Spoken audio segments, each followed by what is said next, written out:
TV schedule, Saturday, March 10, 6 p.m. at Etna Arena, Sprint Center in Kansas City, Missouri. Despite the round-robin craziness of the Big 12 Conference regular season, the tournament has gone rather chalky. After winning the program's 14th straight title, Kansas received some tough news concerning one of its top players. Udoka Azubuike, the lone post threat for the Jayhawks, was ruled out for the tournament with a knee injury. The hope is that he'll be fine for the big dance. But in the meanwhile, Mitch Lightfoot and Silvio De Sousa have gotten more playing time, and done well with it. In the quarterfinal win over Oklahoma State, the two combined for 14 points and 14 rebounds.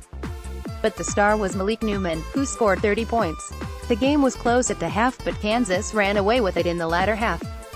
The injury bug affected their next opponent, Kansas State, who are missing their top two players.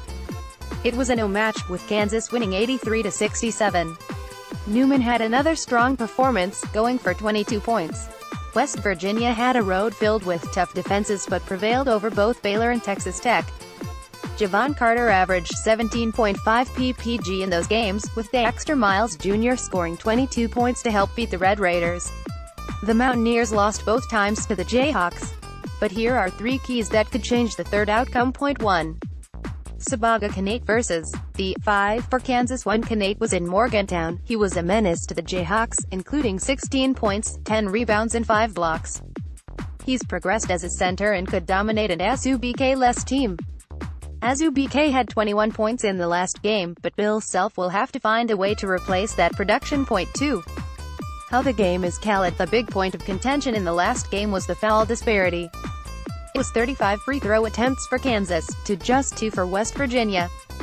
The first number isn't unheard of when it comes to the Mountaineers and their physical defense, but it's hard to see a team with Javon Carter on it only have a couple of attempts. Point 3. West Virginia's second-half offensive. Mountaineers could easily be 2-0 against Kansas, after having double-digit leads in the second half. But it's been a theme in West Virginia's losses this season, suffering a drought in the last 10 minutes of the game. West Virginia needs this one, not because of the team's resume needs it, but getting a win over their nemesis will give them the confidence needed to make a big run in the NCAA tournament. With Azubuike out, I like for Kanate to have a big game to bring the Mountaineers the title. Prediction: Kansas 80, West Virginia 72.